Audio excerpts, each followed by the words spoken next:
If you're watching this video right now, then you probably like music. Today I'm going to discuss all of the ways music affects the human brain. Music is the universal language in the sense that no matter what culture you're from, no matter what language you speak with your mouth, you can understand, absorb, and reflect on the information that certain music passes to you via the type of scale used, the type of chords used, the style of music. Is it fast? Is it slow? Is it sad? Is it happy? There's a lot to music that goes on in an unexplained kind of way.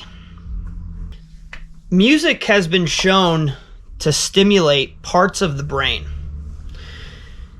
People with Alzheimer's and or dementia can actually benefit from listening to music or playing music.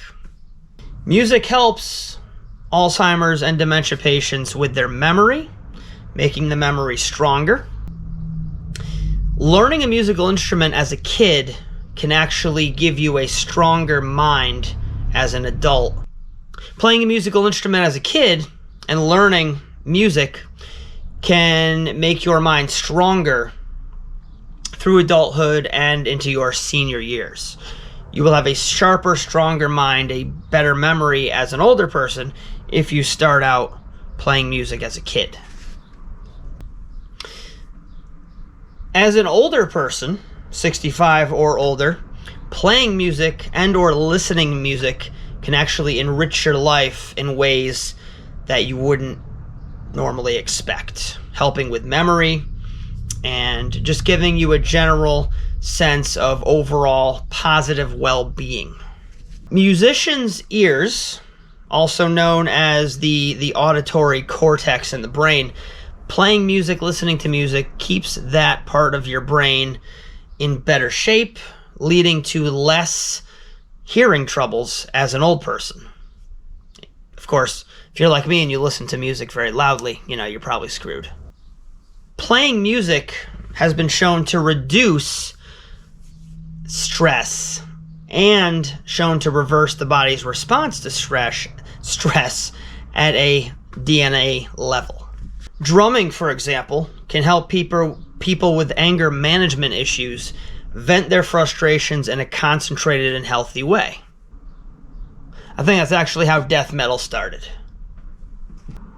People that have Parkinson's disease or have suffered from stroke may benefit from rhythmic training to help retrain the brain after their impairment. So again, just more example of music and the brain. It's always a positive thing, right? Never mind the message of the lyrics itself, but the rhythm and the pitch and the sound and the overall vibration. Human beings and vibration of sound known as music tends to really be a positive thing, especially in kids and older adults. Taking music lessons can actually have shown to increase human growth hormone amongst older musicians. Music as a healing agent or an aid in making something better. Music as therapy can be used for people dealing with a wide variety of emotional issues and or physical/motor skill issues. Music has also been shown to help induce sleep. Relaxing songs can reduce your heart rate and blood pressure and distract you from things that might be keeping you awake. It's also really good for focus.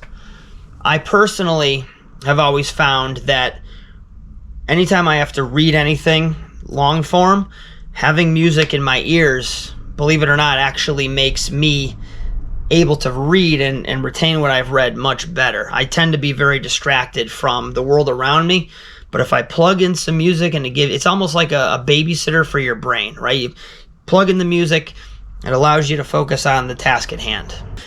What's really cool about music and emotions kind of goes back to what I said earlier about music being the universal language. Music is the medium of emotional expression, right? We're not discussing words here. We're using sound to deliver an emotional message from one person to the next, from one culture to the next. And like I said, whether you're Asian or African or American, you hear a certain thing and it makes you feel a certain way. We are all humans. We are all designed the same way. We have the same structure as living beings, so we all react the same to the musical stimulus. Now, emotions in music, as there are many, from happiness to sadness to confusion, tension, dreaminess, relaxation, beauty, you put your word to it. The bottom line here is that musicians, through music theory, can actually bring out certain emotions, right, through the different chords and scales. So the emotional aspect of music as the universal language and the ability to manipulate that is so powerful. Music can harbor memories, right? Let's say when you were 10 years old, you heard a song and you were listening to that song during some activity that you were doing that you really liked or maybe really didn't like, and you associate that song with that strong like or dislike, right? So that 25, 30 years later, you hear that same song, you get that rush of emotion that you associated with the activity that you liked or maybe didn't like with the song that was being heard at the time. So it's like a time warp in a way. Music lights up the brain, and what that means is listening to and or making music increases blood flow to the brain regions that generate and control emotions. The limbic system specifically, which is involved in the processing of emotions and controlling memory, lights up when our ears perceive music. Music is powerful. Music can inspire, it can enrage, it can depress, it can make sad, it can make happy. It lights up the brain, it controls how you feel, it can inspire you to heal. It's an amazing thing.